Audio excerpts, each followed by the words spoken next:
Hello everyone and welcome to this video. Now today I'm going to be doing another one of my album ranking videos looking at all the albums from a particular year in music which I own. So I'm going to be doing 1980 today. This was a request by a user called Uncovered Universe, so thank you very much for requesting this. Going to be quite a long video. I reckon I've got 34 albums here in total from 1980, so I'll just be ranking them like my personal like least to best like as of like a couple of days ago. So we'll just get cracking with the video.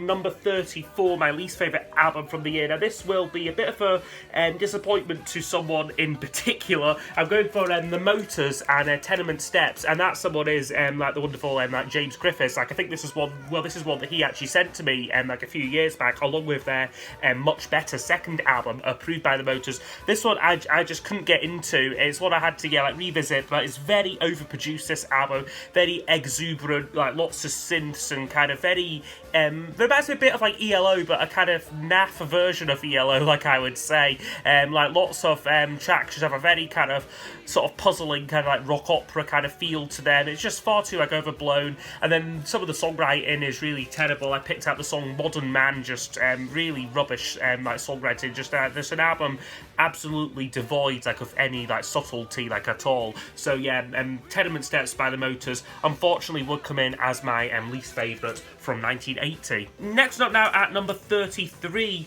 is probably an album which I don't say I'm maybe the most ashamed to own, but it's certainly up there as one which I don't really play too much. It's actually, funny enough, like my mum's old copy of it, so it's the Xanadu soundtrack, which I've got because it's ELO, so there are some good songs on here, like all Over the World is one of ELO's like best hits, like I would say, and I also really like the song The Fall is a really underrated ELO track, but this one's coming in so low, kind of because some of like the other songs are not brilliant. Like I'm Alive isn't great, and then the whole off the first side on here like is like Olivia Newton-John, which is just not my thing personally. Like I know that she has like a loyal fan base, but yeah, it's just not for me. Like the ELO stuff, like it's kind of hit and miss like at best. So yeah, that would come in at number 33. More disappointment now, this time for Richard McCook, who I think we did a video together, and he mentioned this album being, if not one of his favourites, certainly rated it more than me. It's Joe Jackson Band and Beat Crazy, which for me is a huge step down from his first two albums, which are brilliant in my books. Like those first two albums, like I'm the Man and Look Sharp, are just great records. This one, he's kind of expanded his sound a little bit, so he's taking in different musical like influences, more of a kind of reggae ska kind of feel to this album, like in places. But I think some of the songs on here are just awfully dated songwriting wise, and there's just some really boring moments on it where they're just like noodling around. I think Mad at You is like the one where it just seems to go on and on and on forever. And there's some like some pretty bad songs like on here like as well, like no real standouts. I think maybe like One to One I think I quite liked like on the first side, but apart from that there's just not a lot worth coming back to like on this album. So yeah, Joe Jackson Band Beat Crazy will come in at number 32. Next up at number 31 is 10cc and Look Here. It's not called Are You Normal, it's the album is Look Here, and yeah, this is just a real kind of treading water album for 10cc. By this point whose star had kind of started to fade, so all the hits are kind of dried up, even though I suppose they had like the last album had a #1 single on it, like Dreadlock Holiday. This one like didn't, to be frankly honest. It was just a big step down. I think they had to take a bit of a break because Eric Stewart had a kind of like a motor accident, so they were kind of like out of action for like the best part of like a year. So I think by this point the world had just moved on there from 10cc, and this is a bit of like a lousy album. There's a few decent tracks, but a lot of it is just rather like uninspired, middle off the road sort of stuff there. So that's number 31. Okay, next up for me at number 30, I'm going for Pete Townsend and the album Empty Glass, which is maybe what I need to spend a bit more time with, but it's just not a record which I've kind of played it like in like preparation for this video. I really had a lot of time with, or like a lot of like connection with. Just a bit soulless, to be honest. It just seems like, again, he's going through the motions like a little bit, and it's a weirdly sequenced record as well. Like there's a good track, I think it's the third track, called And I Moved, which is really atmospheric and really good, but it just comes far too early, like in the album. It's a very spacey track, and it's nice, but it would maybe have worked a lot better like if it was a little bit later on, like on the album, because almost like everything else after it kind of feels very workmanlike and just very much like a kind of like a slog like to get through. But then there's some rubbish on here, like Keep On Working is just crap, and there's a few other slightly dodgy tracks I got here like as well. So yeah, patchy album I get best again here from Pete Townsend. Okay, next up is probably one for like my early days like of like record collecting. It's probably not a record that I would necessarily buy now. It's Genesis and the album Duke here. So this is Genesis aren't really my thing, you know, they're a bit like overblown for my taste. But this is, there's some decent tracks on here. It's cheesy and like overblown in places, but I quite like the track Duchess. I think it's got a good melody on it, and also Turn It On Again is quite good. Again, cheesy, but like quite good though. When like you're in like mood for it. But then there's some rubbish on here like as well, like Duke's Travels, Duke's End, like the end of the album. It's just a 10-minute bit of noodling, and I don't really do all like that much for me. So yeah, this one, Genesis Duke, will come in at number 29 there. Okay, next up at number 28, I'm going for this one, which is by a certain Mr. Partridge, aka Andy Partridge from XTC. It's the album Take Away Lure off the Salvage, which is more of a kind of, again, I was in two minds whether to include this like on like the list, because it is more of a kind of remix album, or like a very early primitive example of like a kind of like a remix album. There's quite a curious listen. There's kind of, he's taken a lot of sort of like other like XTC songs like from like the last couple of albums and kind of remixing them, taking kind of different elements and kind of putting them into like a new context and that. So it's quite, I guess for someone who is a big XTC fan, it is quite a fun curious listen to see where he's got all these different elements from. But again, it's not one what is in regular rotation at all for me. So yeah, Andy Partridge here would come in at number 28. Okay, next up now at number 27, I'm going for this album. I think this is the third album by The Cars, Panorama, and this is a bit of a run-of-the-mill album for me. It lacks a memorable magic, I would say, like off like their debut. And I guess they're changing their sound a little bit, like on here, a lot more keyboard, synth heavy. It just makes the record a little bit lifeless for me, and it just sounds a bit rather generic. So The Cars at number 27. Okay, next one up at number 26 is one from my uncle's collection, which I must confess I hadn't really given a lot of time to. It's one I knew the band's name, and I was like, I'll take that, listen to it, but just I'd never quite got round to it. So I've got Orchestral Manoeuvres in the Dark. This is their self-titled debut album here, and this one is very primitive, very DIY, very early like electronic kind of like music, but like electronic pop music, like hadn't really been done like before like this. And it's it's a nice album. It's quite playful. I quite like the track Dancing. I remember being quite good. You've also got some like their early hits on here, like Electricity and Messages. But then there's some other slightly like lesser moments like on it as well, which feel a bit boring, and monotonous as well. So yeah, like OMD here at number 26. Okay, next up now at number 25 is an album by a band called The Chords, mod revival band. So Far Away is the album. This one is very jam-like, as you can possibly, I guess, tell by the photo and and even the band's name, I suppose, to some extent. You've even got Mick Talbot playing keyboards on here. But to me, again, I initially had this a lot higher because I remember really liking it. But kind of on revisiting it, it basically sounds like a Jam tribute act, or it kind of sounds like the Jam 3 years before, kind of thing. So it does feel very dated. I do like the title track So Far Away, is really good. There's a couple of decent ones on side, decent tracks on side one, but a lot of those tracks are very similar, and I guess definitely when you compare this to the Jam's album from this year, where they were evolving their sound in quite a big way, this one just feels again a bit like a band trying to ride on the coattails, off the Jam, and I think this was their only album, and I suppose you can kind of see why, by this point the fad had passed a little bit, but no, okay when it's on, but yeah, again, not one I would necessarily go to in my collection. Collection. Okay, next up now for me is again another one from my early days of record buying. It is Dire Straits and the album Making Movies here. Again, this is what I had to revisit, and this is a bit of a mixed bag for me. I must say I was really impressed with like the first track, Tunnel of Love, is for me one of Dire Straits' best songs, and there's also a really good track on side 2 called Hand in Hand.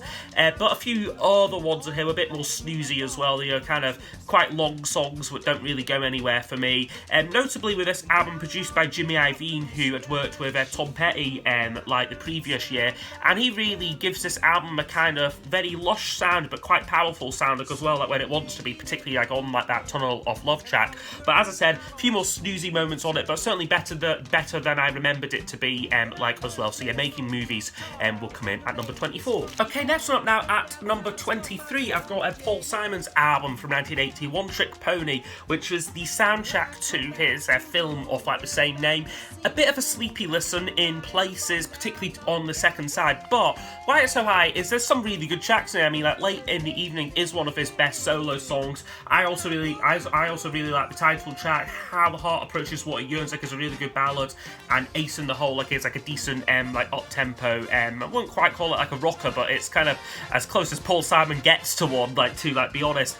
But again, for me, by the second side, it becomes a bit of a slog. Like all the songs are kind of about like the movie and that. So like I guess like if like you've not seen like the movie, it doesn't maybe quite make a lot of sense, and they do kind of, I guess it gets a bit like unmemorable, a little bit monotonous towards the end. But certainly the first half of the album is quite good and quite engaging. So yeah, for me, will come in at number 23. Okay, next up is one which was actually a bit better than I remembered it to be. It's by a band called Graduate. Now the eagle-eyed amongst you will probably recognise these two like at the front. That's Roland and Kurt from Tears for Fears. This was the band that they were in before forming Tears for Fears. And this one again I compared it to the Chords one in the sense it's a bit jam-like, but I think this has got a bit of like more of a unique feel to it, you know, like there's a bit more keyboard heavy, quite new wavy like in places, and it's just quite a fun listen to hear these voices that we're quite familiar with in a very different context. Like these sound completely different like from like Tears for Fears, but even then they were still writing some decent tracks. I think like Ever Met a Day is really catchy, and the opening track and title track like Acting My Age is really great as well. So there's a lot of good stuff like on this album. Again, some other slightly more unmemorable tracks in places, and again it does feel quite dated, but it's a good record and it's a curious one. I would certainly say for any fans of Tears for Fears, definitely give this one like a try. It's just quite a fun album to see where like they started. Okay, next up now, another one from my uncle's collection and another one by OMD. So yeah, they had 2 albums out this year. This is Organisation, and this is a really good record here. Again, one I hadn't given too much time to, but I did quite like this album. The opening track, like Enola Gay, is like instantly like recognisable. Like, you know, like again, like I'd heard the song, but I didn't know where I'd heard it from. But like maybe just in films or kind of TV shows like all like whatnot. But again, very much a kind of pioneering act like of like kind of like electronic pop songs compared to like the debut album which I'd shown. I would say this is a bit more assured, you know, a bit more well produced, and kind of they kind of worked out what worked and what didn't, and I think this is a good record like all round.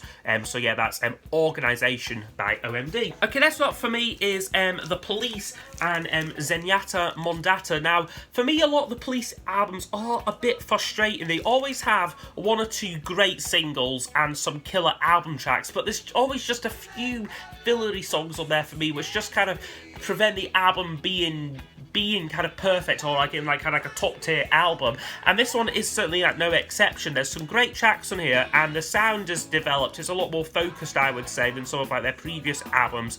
But there's a few really annoying fillery tracks. Things like Voices in My Head are pretty bad, and what's the other one? I think is it Behind My Camel. Like I'm not a massive like fan of. No, I don't think it's that one. I think Shadows in the Rain I've got on like my notes as being another one which don't really do much. But there's some great album tracks though, like on here, like as well, like When the World Is Running Down, You Make the Best of What's Still Around, and Driven to Tears are really good. Canary in a Coal Mine's a lot of fun, as is Man in a Suitcase, and then you've got like the classic singles, Don't Stand So Close to Me, and Dee Doo Doo Doo Dee Da Da Da, which is again a little bit like silly, but like also like a lot of fun like as well. So all around a decent record here by The Police. Okay, next up for me at number 19, I've got another fairly recent discovery, Kate Bush, Never Forever. And yeah, this one is another really good record. I'd say it's good balance, I think, between ballads and slightly more upbeat, more dramatic songs.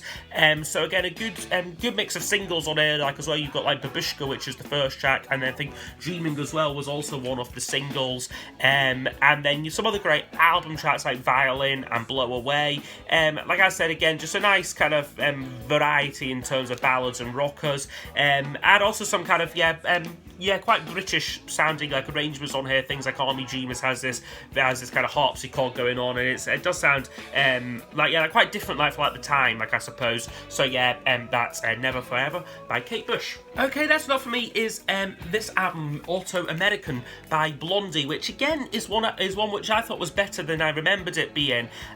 Again, would I say it's a step up from Eat to the Beat? I'm not sure. I'd say it's pretty like on par, which is probably unlike a lot of fans like of Blondie. This is quite an eclectic album, so there's a lot of different styles like on here, from like the kind of proggy opener like in like Europa to kind of jazzy show tunes on like here, on like what's the track like Here's Looking at You, and then you've got like The Tide Is High, this kind of like reggae sort of dub song, and yeah, it's got a lot of and then like Rapture like as well, like even though like I guess that's not one of my favourite Blondie tracks, there's just a lot on here that is quite different like for them, and I think is quite an interesting listen like all round.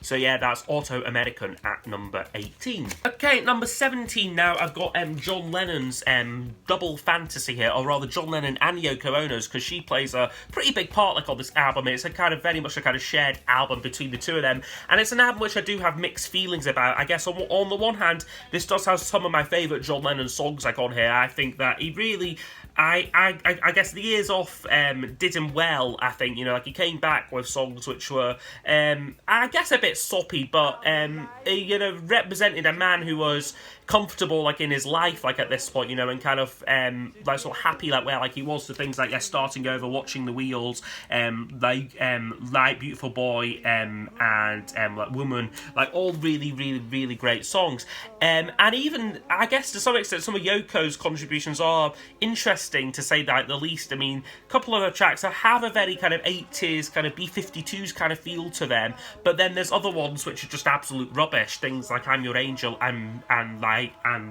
Beautiful Boys are just really terrible, and like make the album a very frustrating listen between some excellent material like from Lennon and then some kind of like kind of so-so material like from like Yoko. So yeah, for me, we're coming kind of mid-table here at number 17. Okay, next up we've got a debut album here, which is by U2 and Boy. So this I think is quite a strong debut. Like again, I'm not a massive fan of U2, but I'm quite partial to some of like the earlier work, particularly like the album War. I think is a great album.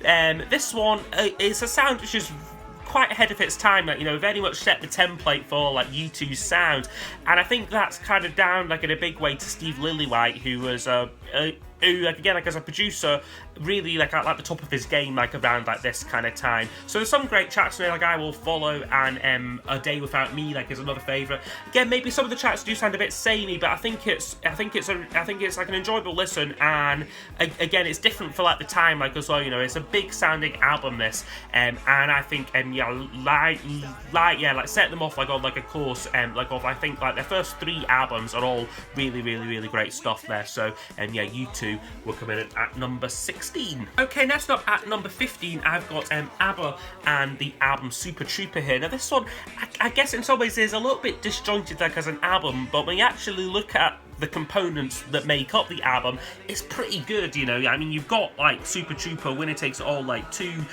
great #1 singles, and then some of my favourite ABBA album tracks, things like Me and I and Lay All Your Love on Me is, well, I think that was a single actually, so like, yeah, but that's brilliant as well, again, more of a dancey kind of feel to it. But then there's a few other tracks in here which are a bit smaltzy things, like Andante Andante, Happy New Year, like The Way Old Friends Do. Like, those kind of songs tend not to be my favourite kind of ABBA songs, but I think it, just going off like the kind of like the sheer quality like of like those singles and also my favourite track like on here, like Me and I think this deserves its place at number 15.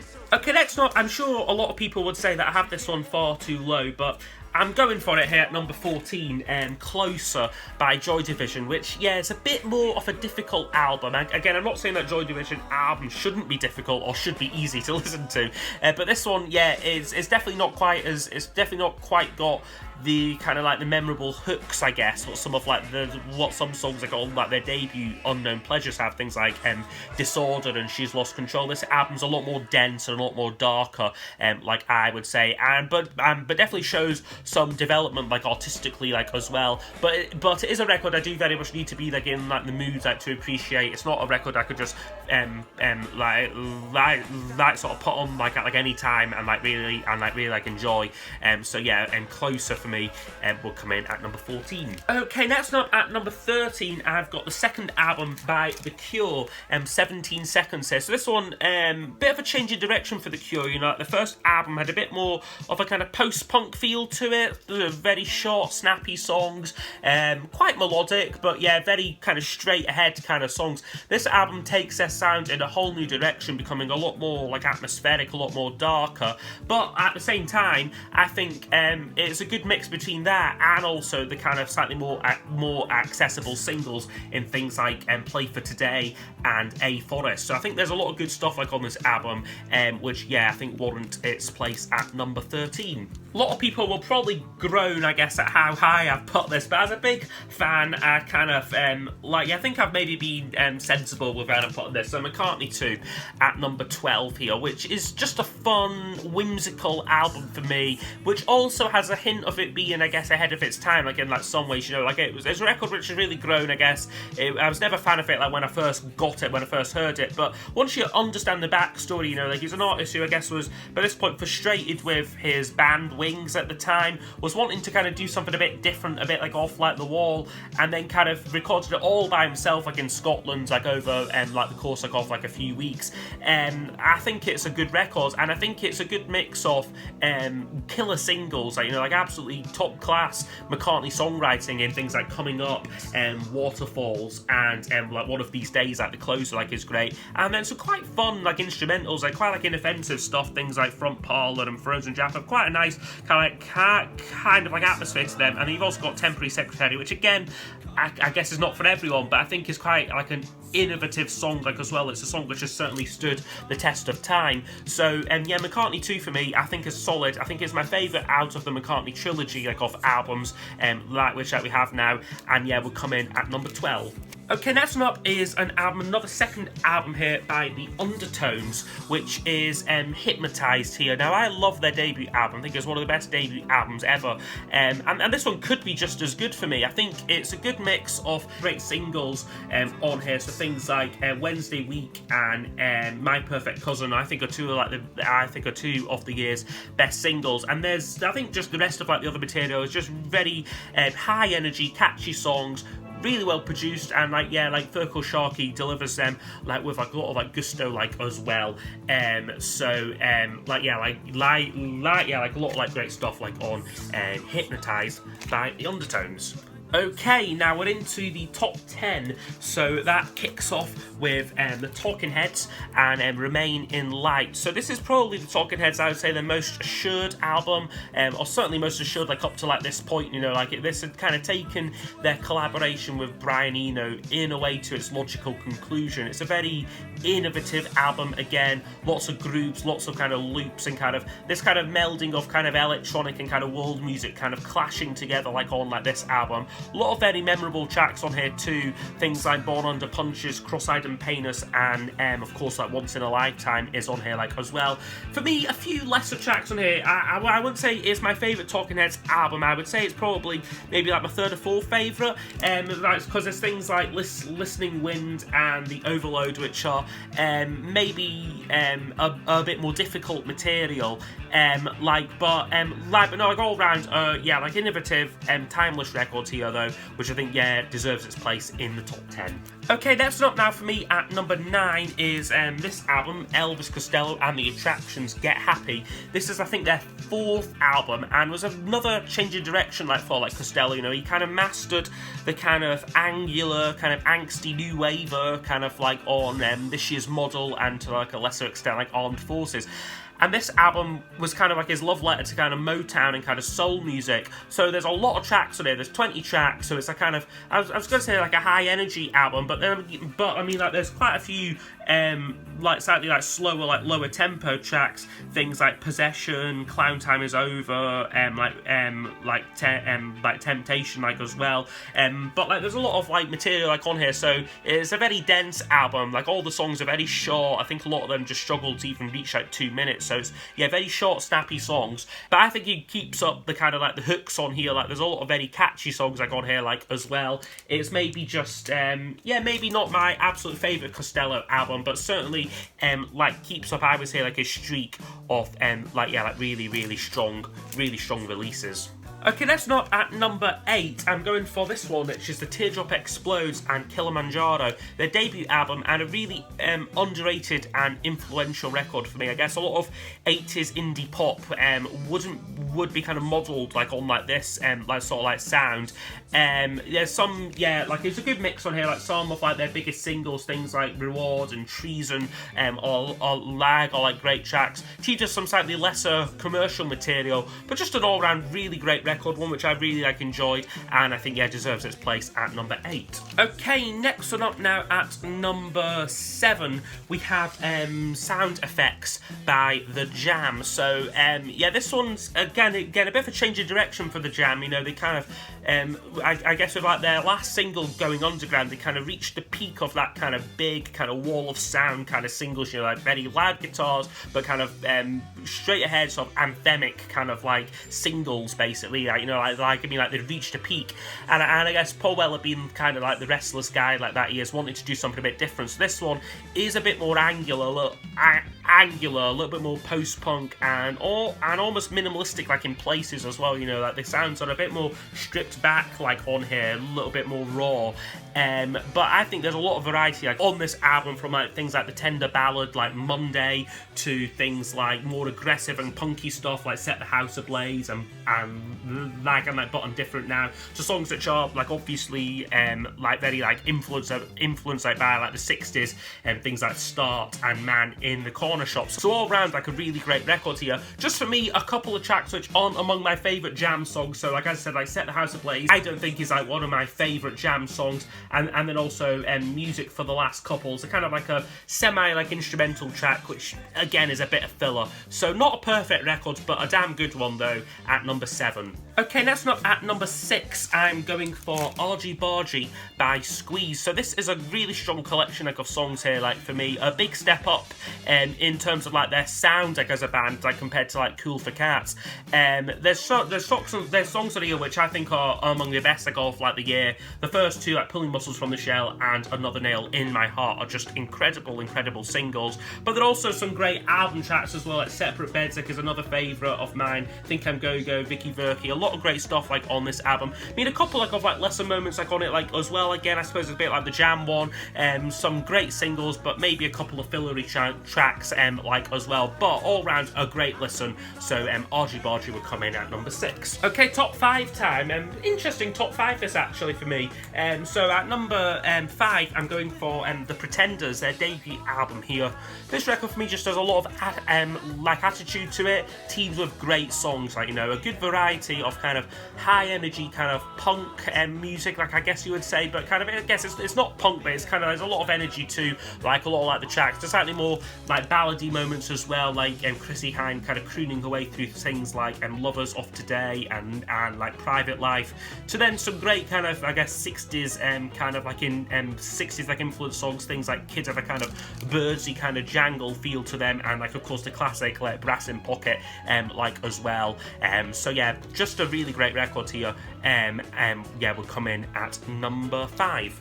Okay, next one for me at number 4, I'm giving it to Echo and the Bunnymen and the album Crocodiles, which for me is my favourite album of theirs, or could be my favourite. I'd say it's up there with Ocean Rain, like as my favourite. And I just like how these songs are quite raw, like musically, but you've got like, I mean, like they're kind of fully formed like as a band, really. You know, like Ian McCulloch's voice is there. You know, he's got a lot of power and passion, like in like his vocal delivery.